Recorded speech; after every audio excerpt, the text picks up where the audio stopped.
Well, hello everyone and welcome to today's session on SDG Ambition, Designing Business Systems for the Decade of Action. My name is Nessa Whelan. I'm Head of Leadership Initiatives for the UN Global Compact, and I'm delighted to be your host today. So this is actually part 2 of the Academy series on SDG Ambition, the UN Global Compact's new initiative that aims to challenge and support companies in setting ambitious corporate goals and targets to address some of the world's most pressing challenges, and in accelerating the integration of those goals and targets into core business management and processes. So the first session of this Academy series took place at the end of July, and we were thrilled by the level of interest and attention it received. In fact, it was one of the more well-viewed and well-attended How-To Academy sessions that we have run. The presentations and discussions in that session focused on the urgent need for greater ambition if we are to achieve the UN SDGs, and the new expectations for corporate goal setting that result. So we presented in that session the initial set of SDG ambition benchmarks that represent the lines in the sand against which we are calling on all companies to align their sustainability goals and targets. And we heard directly from companies and experts on the value and benefits of setting ambitious goals, as well as some of the challenges they face in this regard. So I encourage anyone who may be joining today but who may have missed that session to go back and view the session if you can, as it provides some really important context and framing for the discussion we're having today before SDG Ambition overall. So in this session, we will briefly present the SDG Ambition guidance that we're launching today to guide and support companies in the steps that are required to effectively integrate ambitious goals and targets into core business. So a couple of housekeeping tips before we get started. At the end of the session, we have allocated time for a brief Q&A, and where we look forward to answering all of your questions. So we invite you to submit any questions that you may have at any point during today's presentation through the session chat function. And that's not to be confused with the overall event chat. So just make sure you're submitting the questions into the right place. You have also the opportunity to customize your viewing experience by double clicking on any of the speaker windows. But we would recommend that you double click on the slide deck where you see the PowerPoint slides so that you have the best viewer experience and can follow along. So as you can see from the agenda, we're going to start by sharing some brief highlights from the SDG Ambition session that took place a little earlier today. I'll then briefly summarize what's already happened as part of SDG Ambition, and specifically kind of an overview of the guidance that we're launching today. And then we'll move into today's deep dive on the integration guide, which presents the approach through which the SDG ambition benchmarks can be integrated into core business processes and systems in order to effectively measure and manage sustainability performance. So after that, as I said, we'll have a quick Q&A, and we look forward to answering as many of your questions then. And finally, we will share next steps and provide information on how you can join us on this journey to raise ambition and deepen integration of the SDGs into business operations everywhere. So I'm delighted to be joined in the session today by two wonderful colleagues representing two of the organizations partnering with us on SDG Ambition. Michael Hughes is Manager of Sustainability and Responsible Business at Accenture, and Anita Varshney, Vice President of Purpose and Brand Experience at SAP.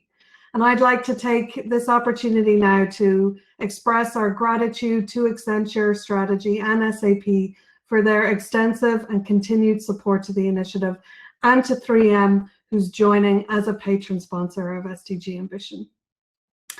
So a little earlier today, we were delighted that SDG Ambition was featured at a session that kicked off the Global Impact Forum. Most notably, this high-level session featured a discussion between Sando Giambo from the UN Global Compact, Julie Sweet from Accenture, Christian Klein from SAP, and Michael Roman from 3M.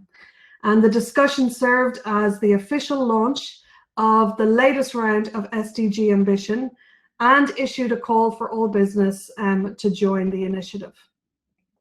We also had the UN's country office and our Global Compact local networks represented in that session, where we heard of the plans both in South Africa and Brazil to support the global rollout and their hopes for the success of the initiative moving forward.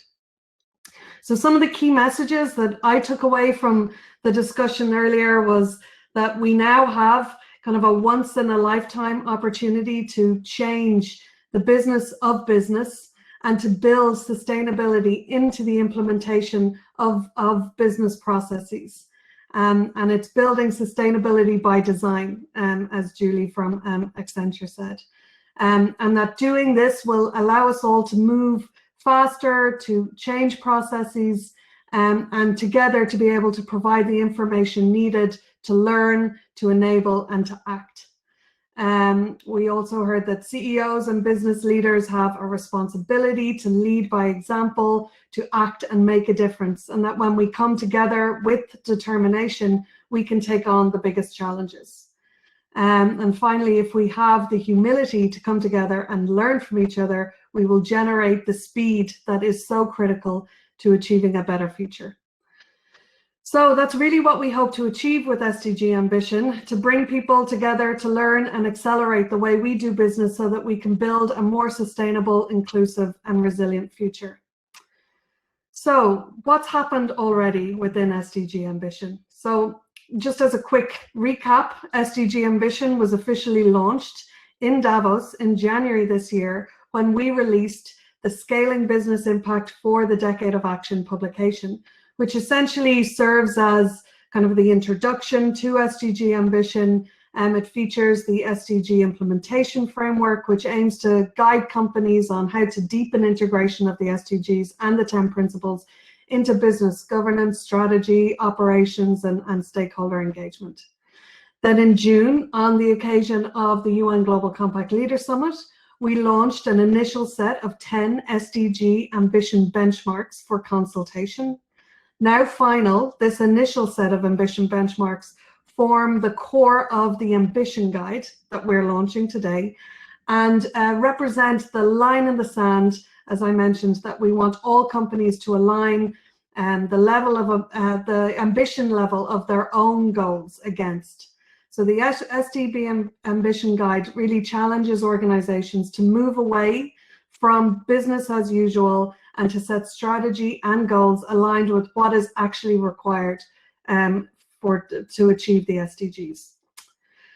So then, having aligned with the much needed level of ambition outlined in the Ambition Guide, then the Integration Guide, which is also being launched today, demonstrates how these goals and targets can be embedded into core business processes and systems in order to ensure effective management and delivery.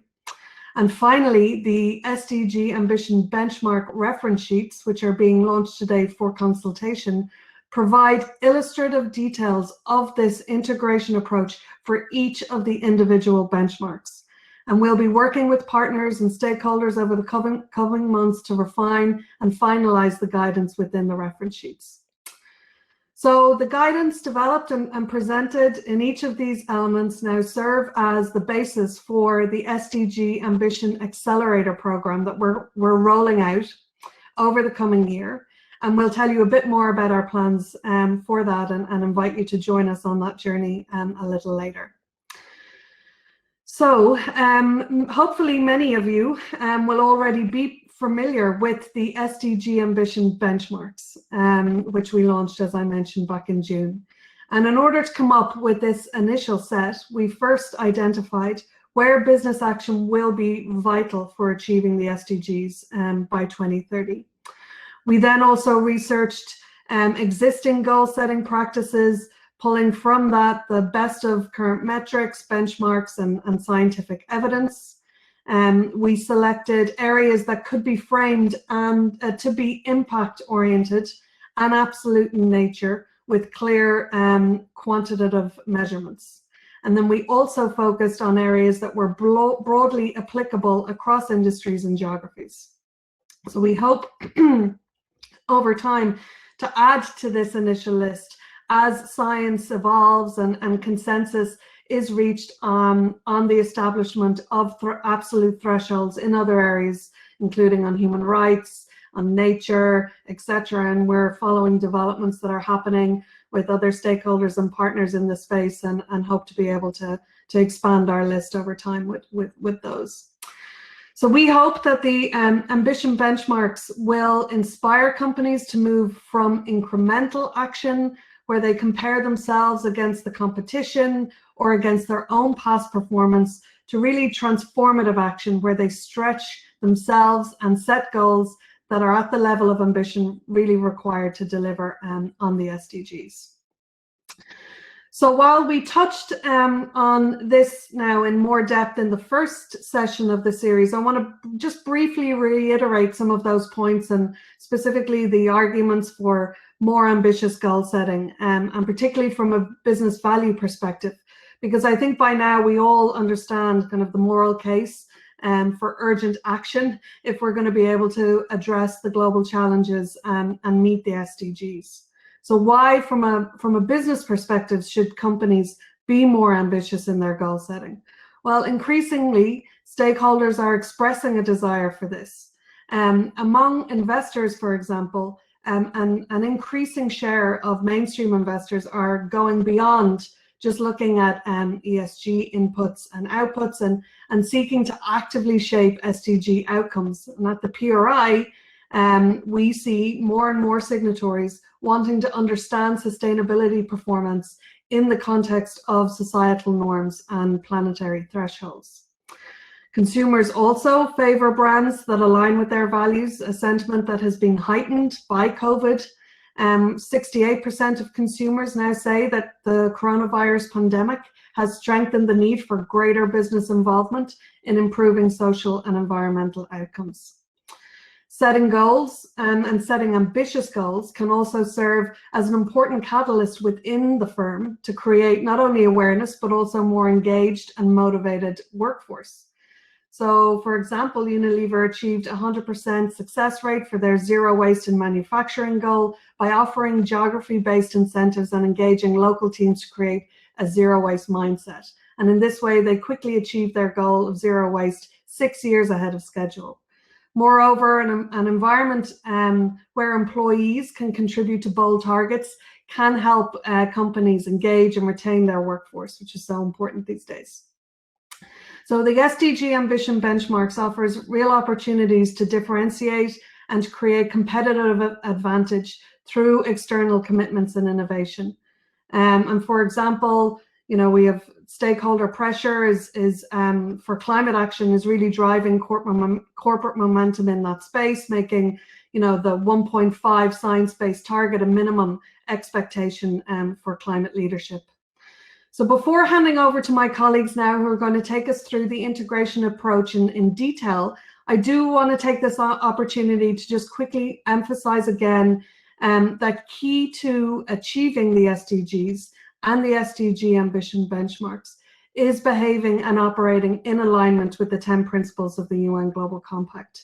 And that without these foundational elements anchoring their approach to the SDGs, companies really risk undermining progress and putting people at risk. So before embarking on setting any ambitious goals and targets, companies must align their business practices with the 10 principles by implementing essential actions across human rights, labor, environment, and anti-corruption. And this will help to ensure that companies are well positioned to positively contribute to the 2030 agenda through initiatives such as SDG Ambition. And then, as you'll see now in the integration approach that Michael and Anita are going to take us through, the very first step is to define your priority area of focus. And in order for companies to do this, they should undertake a process of principled prioritization. And this involves two key considerations. The first is to minimize negative impact. And the focus here is really on identifying the most severe negative impacts on people and on the environment that are linked to your company's operations and value chain. Prioritizing those areas then ensures that you're working to minimize your negative impacts related to the SDGs and may lead you to find unexpected opportunities for innovation and positive impacts. And the second lens then is to consider how you maximize positive impact. And this is the opportunity for companies to identify the goals that they can best contribute through their operations, services, or investments that are aligned with their core business practice. This is done by mapping the organization's skills and capabilities with an aim to highlight positive impacts both now and in the future. So an undertaking an exercise to identify where they have the most impacts across the goals, companies will not only contribute to the achievement of the SDGs, but they will also reinforce their own resilience and long-term success into the future. So once a company has defined its priorities and aligned its level of ambition with that outlined in the ambition benchmarks, it then needs to move into business integration. And to take us through this step-by-step approach outlined in both the ambition and integration guides, I'd now like to hand over to Michael to take us through the next set of slides. Michael, over to you. Thank you, Nessa, for the great introduction and overview. On behalf of Accenture, we're quite proud to have been a founding partner of SDG Ambition alongside our friends at SAP, and are very happy to welcome 3M as they look to put SDG Ambition into action. Now, as we think about SDG integration for the decade of action, it's important to remember that ambitious goal setting and integration go hand in hand. We know many organizations need to raise their ambition, as Nessa outlined, and integrating those ambitious goals into core business systems will really help them realize it. Today, only 57% of companies are measuring aspects of their SDG impact, with a small minority extending that to suppliers. So recognizing this, we approached the development of this integration guidance with 5 key principles. First, we wanted to clearly outline the strategic, practical steps leaders can take to integrate SDG ambition into core business. We also wanted to ensure that our recommendations were relevant regardless of what technology you're using, whether it be large platform providers like SAP or more homegrown systems that you may have built over the years.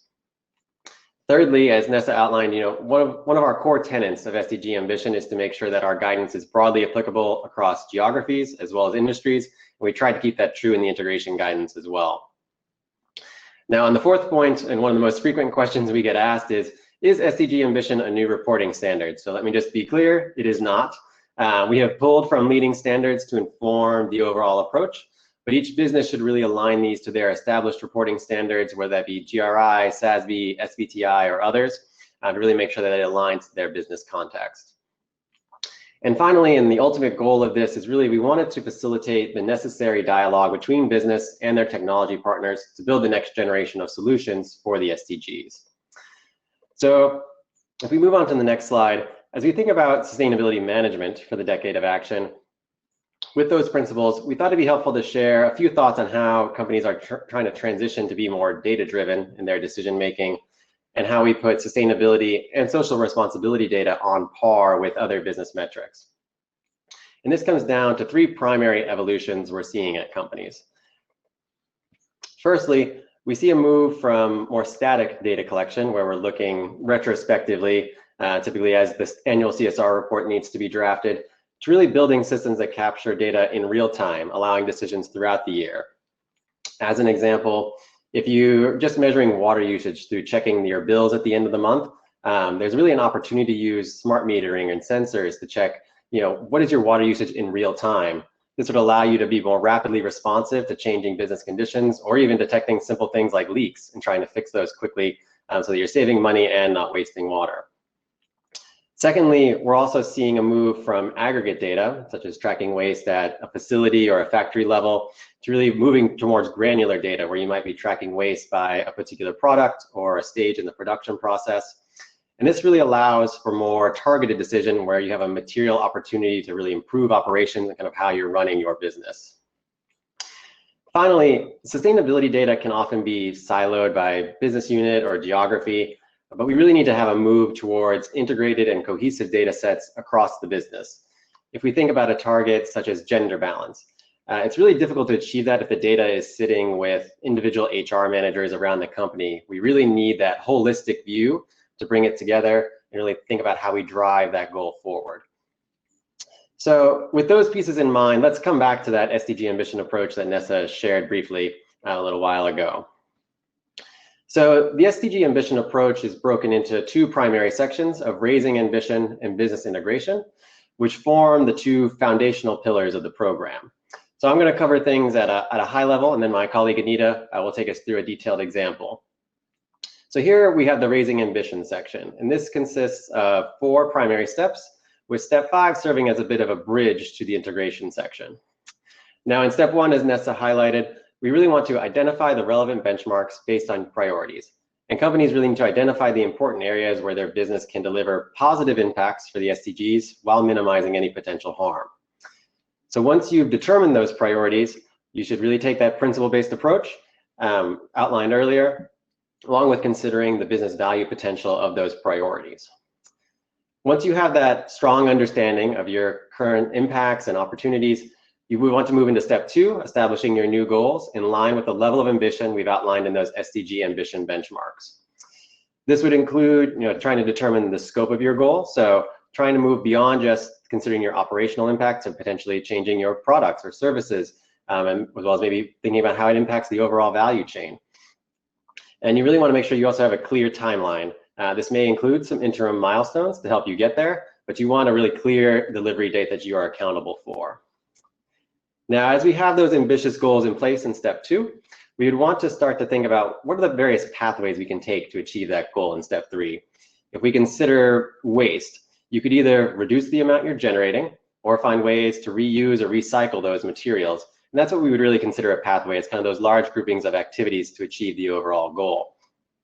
And underneath each of those pathways, you will have a set of activities which could range from policies to analysis to training that can really help move those forward as an overall pathway. Now, considering those pathways and actions, we'd move into step 4, where you would think about maybe setting some sub-goals to create greater accountability and measurement. These really should have a quantified objective and potentially serve as interim milestones depending on how you structure them.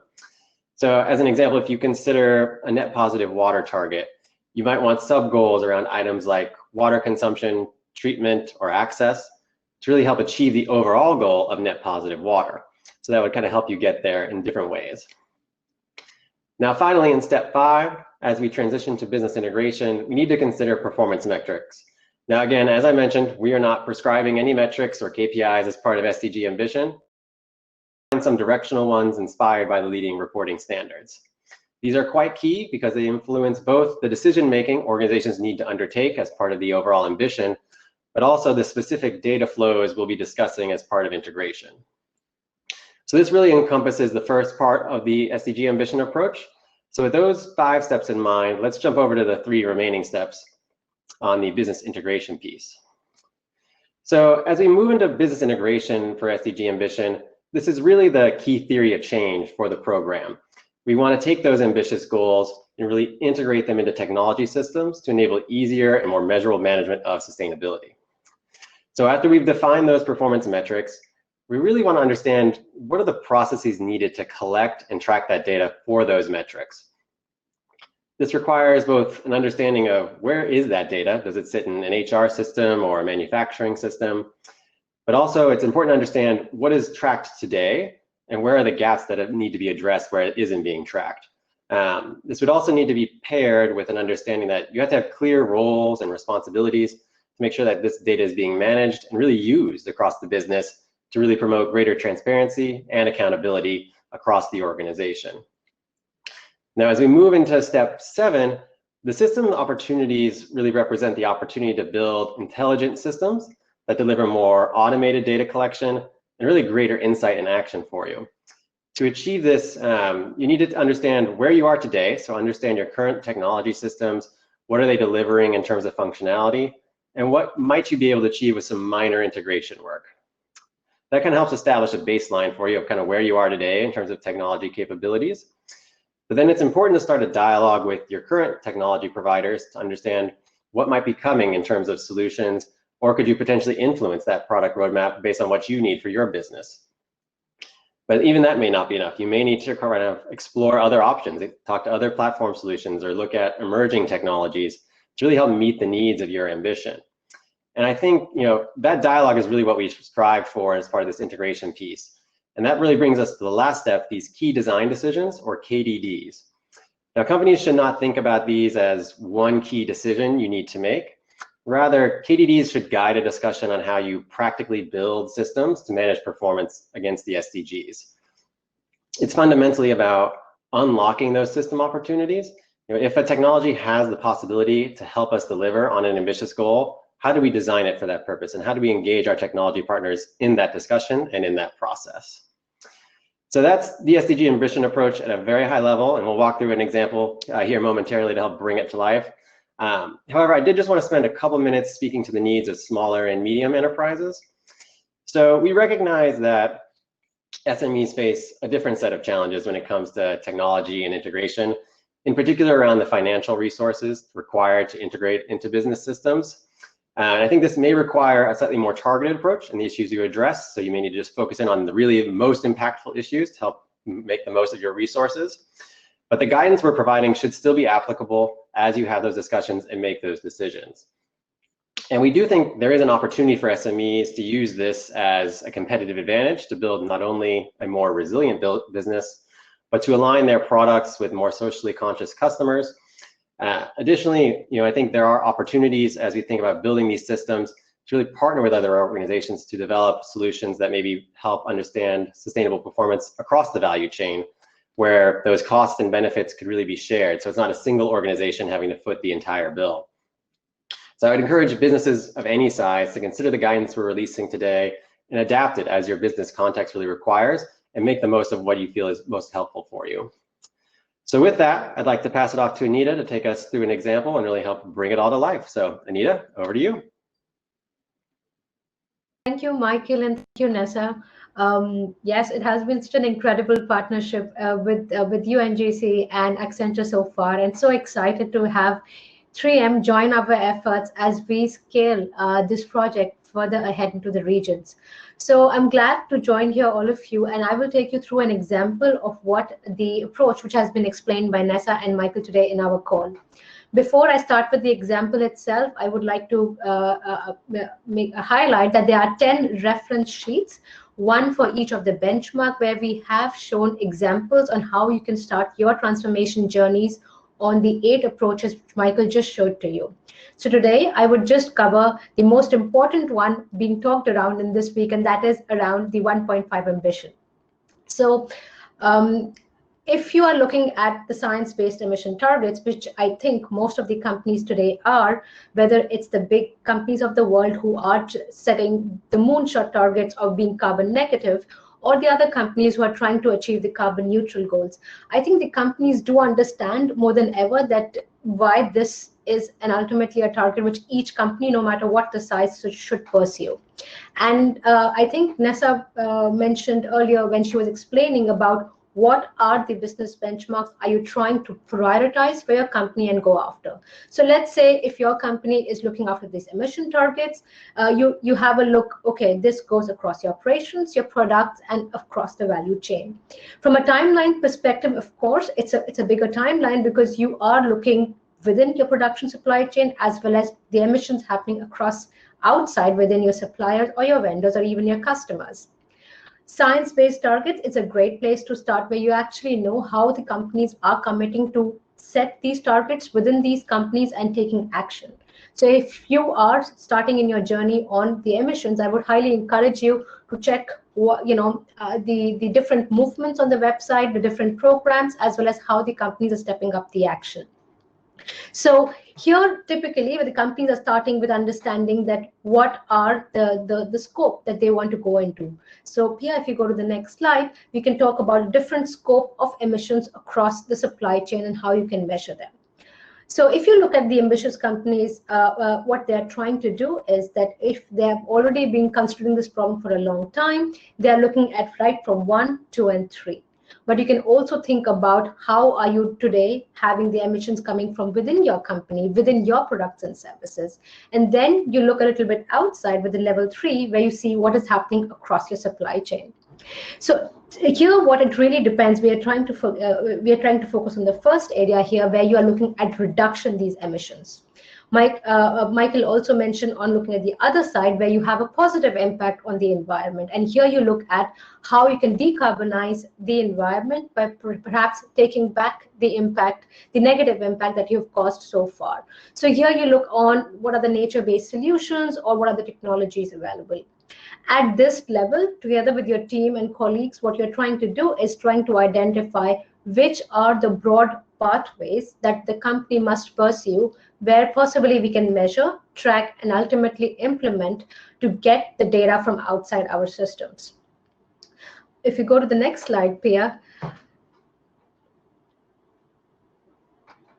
Thank you. So here, once you have identified the pathways, you have to come down to the business processes.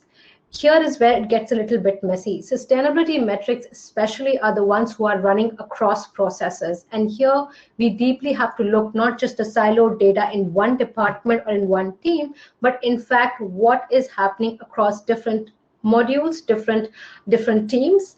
And if you're going after scope 3, you're also looking outside the value chain, which is happening within your companies. When you're looking at you're getting the carbon away from the environment, you're looking at the other processes as well. So this will ultimately lead you to the key decisions that you're trying to make, right? What are the underlying parameters available? What are the data available? Can you measure this data in real time? Can you start asking for this data from your suppliers, from your vendors? And it actually leads to a broader conversation with the ecosystem. Can the industry join together to manage and measure these emissions? And especially the SMEs here play a big role. What Michael mentioned about the SMEs, when the big companies are working on managing and measuring their targets, it is the SMEs who are actually measuring their emissions, which will add up to the large companies' emissions. So the SMEs actually play a very big role. The more insights they have into their own emissions, they are able to help to drive the industry forward as a whole. Pia, if you go to the next slide, then we can talk about a little bit about the other aspects. So when we talk about the benchmark, the processes behind it, what are the key metrics that we want to measure, there are certain other aspects that we need to keep in our mind. The first is the people aspect, which is heavily dependent upon the leader or the team who's driving these efforts. As you know, there is so much movement happening externally of our companies, whether it's the industry regulations coming up, the standards aligning themselves, or the companies taking action at a big scale. These leaders who are driving these efforts within a company, they need to bring in this outside-in perspective, which is more courageous, being more ambitious for achieving their targets. These people also need to ensure that they are able to manage these different targets across different teams. So from a people perspective, it comes about, like, do they understand the objective? Do they understand the complexity? And can they, together with their team, perceive them? If you look at the processes, because these run across various systems, various departments, we have to look how well they are integrated. It could be that you can start, in a one team, but ultimately it has to cover all the steps in the company as we are trying to measure and track these KPIs. From a technology perspective, some of these systems are able to give you the feedback. So what we are doing, for example, with Climate 21 is working together with our customers to co-develop and work on ideas that how do we track emissions for them within their supply chain, from their supplier side, on the transportation side. So having a holistic view for a company to evaluate where does it need to take action. There could be other areas where technologies currently today are not available and might need a very big investment upfront. Here again, the industry or a sectoral action really makes sense, because here you're trying to move and put together a big amount of fund to, let's say, use technologies for getting the carbon back from the environment. So I would say the people, process, and technology are very important elements as you decide which benchmarks to go for, which KPIs to target, and ultimately where do you want to get the data from.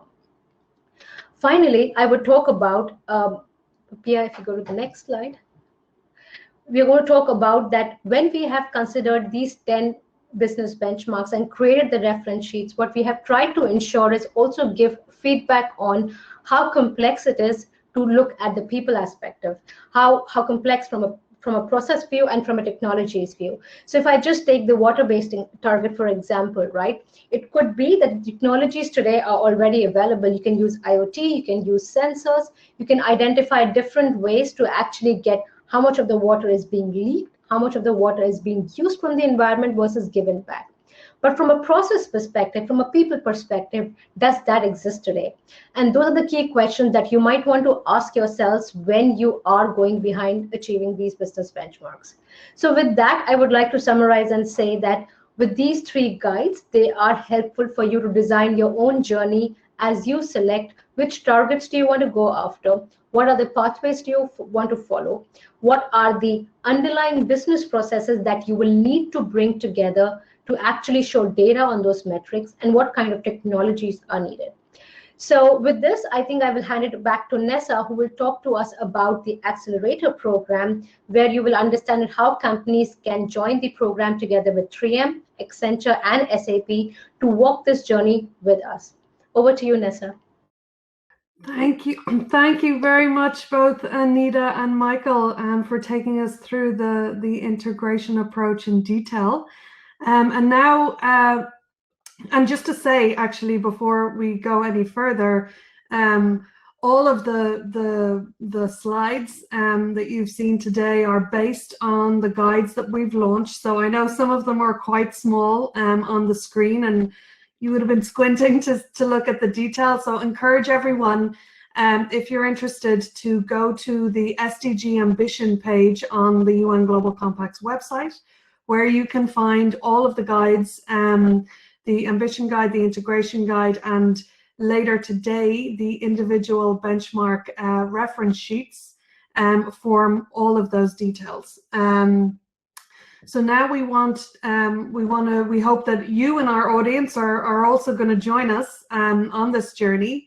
So through the SDG Ambition Accelerator Program, we're hoping to encourage thousands of companies around the world to step up and turn commitment into action by aligning with the SDG Ambition benchmarks. So beginning in January of next year, we will run a 6-month outcome-driven accelerator initiative that aims to challenge and support companies in doing just that. And we'll take them through this step-by-step approach in detail and collaboratively. And this will run indeed in collaboration with over 25 of our Global Compact local networks around the world. And so what we're actually inviting from each company who's interested to sign up to SDG Ambition, we are calling and inviting for 2 representatives per company, and that'll be able to participate in a series of global and local workshops where they'll learn how to strategically prioritize actions that will accelerate their company's contribution to the 2030 agenda, how to set targets, goals and targets aligned with the absolute benchmarks that today may seem aspirational, but are critical to spearhead the transformation of economies and societies. And they'll learn how to hardwire the SDG related business goals into core processes and management decisions. So in the next slide, I just want to give a quick overview of what the Accelerator Program is going to consist of. And I should say that, we're going to run these 6-month programs continually over the next number of years. So if you can't take part in this first round, there will be future rounds. So keep an eye out, and we encourage you to join whenever suits best. So essentially, the Accelerator program consists of global and local capacity building workshops with peers and experts to help companies set, manage, and track ambitious targets to achieve progress on the SDGs. And as you can see from the screen, we will kickstart the onboarding process in October. And then the workshop of the programs itself will start in January of next year. So in October to December, we'll take interested companies, we'll help them prepare, give them a better grounding and understanding of the initiative, and ensure that they're ready to proceed and to actively engage starting already in January. So the workshops will be informed by the research and the deliverables published as part of this program, as I've mentioned. And in some cases, they will be, designed also in close collaboration with our local networks, who, will design their own specific engagement for companies from their countries to recognize and respond to the different country contexts. So also on the SDG Ambition page that I mentioned, you'll be able to find details about the local networks who've signed up to SDG Ambition, and that's where you can go to sign up yourself. So essentially, we'll be going the Ambition, the 6-month program is then broken into 3 modules. The first will kind of understand what SDG Ambition is all about, how to conduct baseline assessments to see where you are, and how to, strategically prioritize areas of focus for your organization. And then we'll look into establishing what those ambitious goals would be for your organization, and how you can either establish new goals or revise current ones to align with the ambition benchmarks themselves. And then in the final module, participants will learn how to build these targets into their core business processes, and assign kind of responsibilities for tracking and managing those goals throughout the organization. So if you are interested and ready to raise your ambition, you can go to our website, as I said, unglobalcompact.org/SDG Ambition to sign up and to take part in the Accelerator program. The sign-up deadline is November 16th. So we hope that you'll all join us in moving beyond kind of incremental progress and achieving greater levels of ambition on the Sustainable Development Goals, which is much needed. So now we'll open the floor for questions. And I'm just going to see if we have any coming in through the chat. Happy to see that some people have already signed up. That's great, Avita. Delighted to have you on board and looking forward to engaging you in the program in the coming months. Let me see any questions. Is SDG Ambition recommended for companies that have sustainability targets already, or companies that are setting targets for the first time? So I might hand that over to Michael, and if you want to start, and Anita, feel free if you want to also chime in. Certainly. So I think when we think about SDG Ambition, it should be applicable to any company, right? So we know that everyone's sort of on a different journey and a different level of maturity when it comes to sustainability. So I think for companies that already have targets, it's important to understand, do your targets kind of align to the level of the ambition that we've outlined in the benchmarks? If not, it's maybe time to reevaluate them and see if they need to be raised or how you can tweak them to really align to them. For companies that are setting targets for the first time, I think that's great. Welcome to the journey. I think you need to think about, all right, how do we actually start on the right foot? How do we start right at the appropriate level of ambition and kind of find our way there? Again, in full recognition that if this is the first time you're setting goals, you probably are going to need some interim milestones to get there. It's not easy to go for a fully gender balanced workforce or at a net positive water overnight. You're going to need some interim ways to get there. So I think figure out your own way and kind of, again, join the Accelerator will happily guide you through some of these materials. But I think, again, broadly applicable to both types of companies. So Anita, anything to add? Yes, I think, Michael, just to add a few points there, we talked about moving from absolute to ambitious, right? That you've already highlighted. But I think the company's sustainability journey really never ends. Whatever you look at, the Unilever, the Coke, all the big companies who have already set these targets, they continuously keep working on setting more ambitious goals in other areas. So I would not say that the journey ever finishes. You're continuously challenging yourself, taking the industry together with you to make the change happen. So it's definitely a continuous learning journey. And the more expensive that we are on our efforts, we can drive an industry-wide change. Mm-hmm. Great, thank you for that, both Michael and Anita. And maybe Anita, I'll turn to you first now and just ask, you know, understanding that SAP is a technology company, right, that helps build and integrate these systems for their customers. Just wondering how SAP is developing solutions to meet the ambitions that we've created. If you can speak a bit about that. Yes, absolutely. Data has been always for customer strategy. Customer strategy is using data for good, for digitization, for driving efficiency. The movements that are happening in the customers, internally within the companies, are forcing companies to look how well they run companies today. So, for example, for a customer who have been using SAP technologies for a lot of time, they want to use that data to ultimately drive a responsible business. So I think what will happen is more and more customers are realizing that they can use the integrated platform for SAP for not only running processes more efficiently, but running more responsibly. And they want to look to team up with Accenture, to team up with SAP, that how do they go and get these metrics out of the system. So if you look at measuring the water impact or looking at the gender equality, where are these metrics within the SAP systems and how you can take them out to measure them in a holistic end-to-end way.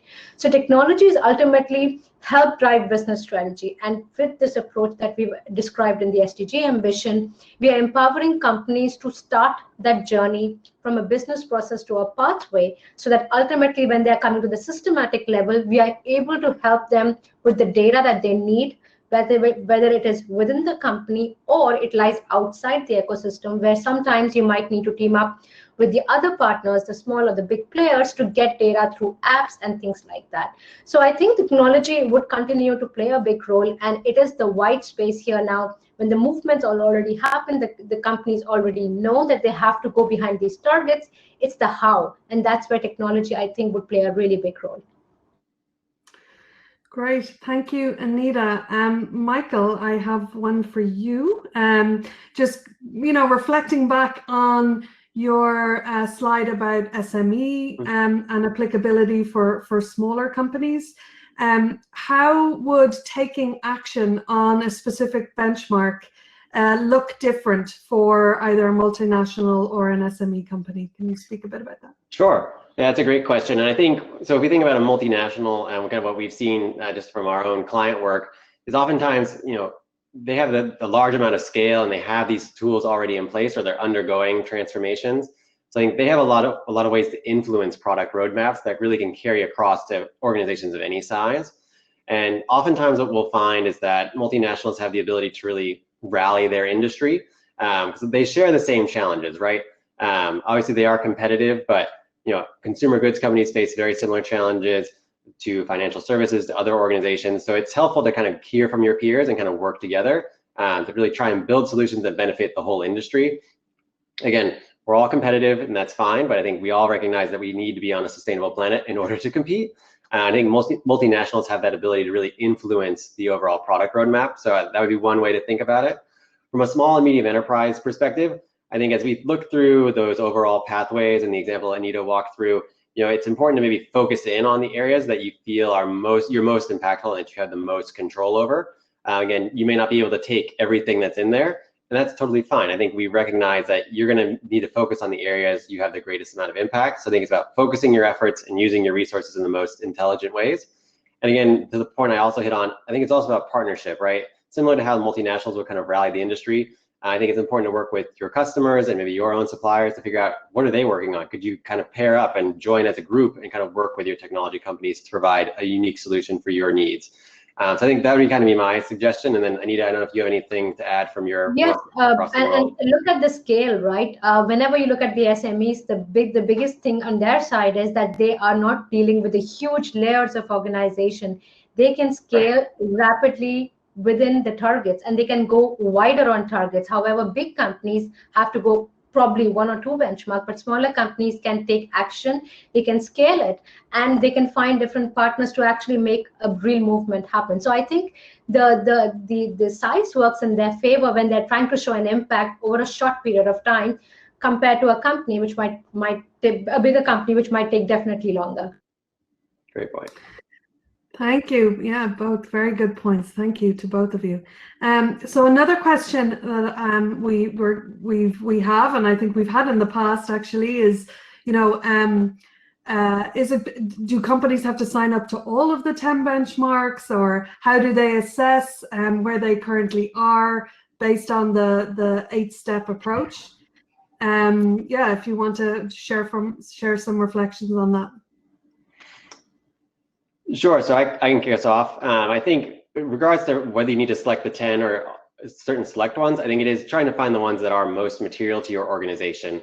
I don't think all 10 apply equally across every organization. There are some universal ones that I would say, like a bribery, for example. We all kind of face those challenges, and that's kind of a universal one, along with some of the others around, you know, gender or climate. Whereas I think others that may be slightly more nuanced. So from an Accenture view, for example, we don't produce a lot of hazardous chemicals or pollutants as an organization. So that's probably not where we're going to focus our efforts in particular. So I think it is about being selective and kind of understanding where you need to focus your efforts, similar to how you go through the overall approach. It is about selecting those benchmarks that are most material. Again, to your point, Ness, around principal prioritization and trying to analyze that, really trying to figure out where do you focus your efforts overall. Right, and Michael, just to add a little bit on that, if you're looking at the products and the services that you're primarily responsible for, you want to do it in the right way. Ultimately, you want to run the business in a good way. So having just walk backwards, what does your stakeholders want? What do your customers want? And what your employees want to work for? How are they aspired? So I think looking at all these things, you will look inward, and there will always be 1 or 2 things which will come on top on how you can make an impact on externally, on the planet, on the people, and the community basically that you serve. So I think if you have put that hat on and see that what is the mission of your company, you can drive 1 or 2 targets. And actually, the more targeted approach you are, you have least resistant, you're able to set the underlying structures, whether it's with process people, and look at the systems. So I think the more prioritized you are able to show an impact, and thereafter scale by taking over the next benchmark. So absolutely start, which is the most important to you as a company, for your customers, and thereafter you scale. Yeah, and I mean, just building on that, obviously reiterating the point that I made previously around impacts, both negative and positive, across the SDGs. And I think as part of the program, we will be guiding companies through that process, but also to tools that they can use also to measure and to assess their own performance in certain areas. We have a number of tools, but there's the SDG Action Manager, the Global Compact, but then also others that complement and supplement that.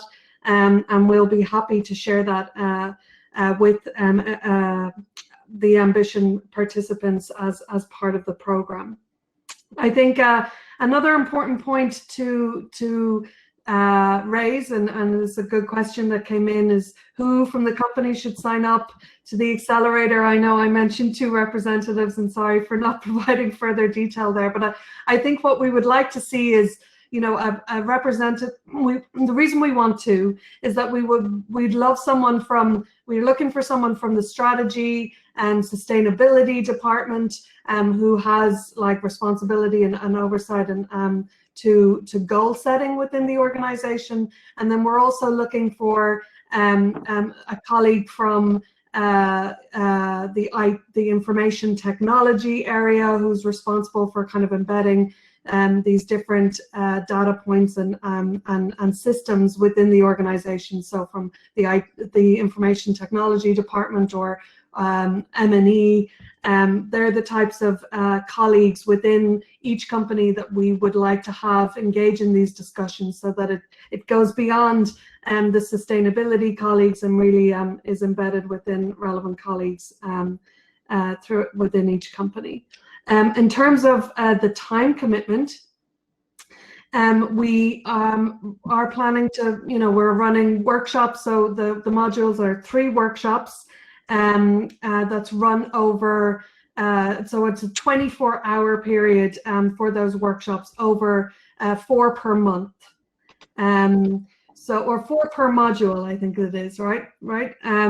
So we're looking for 24 hours of attending workshops, but then there's obviously going to be some pre-work that we'll ask companies to do in advance, and maybe some homework in between the sessions to have those discussions internally and to align with relevant team members. So 24 hours of workshops, but some additional hours throughout the 6 months for some pre and post work there. Any other questions coming through? I know we're getting actually close to time, and I'm sure I'm not sure if there are other sessions that colleagues are also planning to join. But just want to say a huge shout out and thank you again to Michael and Anita for joining us for the session today. And we really encourage anyone who's interested to view the website, have a look through the guidance material that we've just launched, and come back where the reference sheets will be available a little later today. And yeah, sign up for SDG Ambition and join us on this journey. Thanks everyone for joining the call. Thanks Michael and Anita for the great presentations, and we look forward to connecting with you all soon.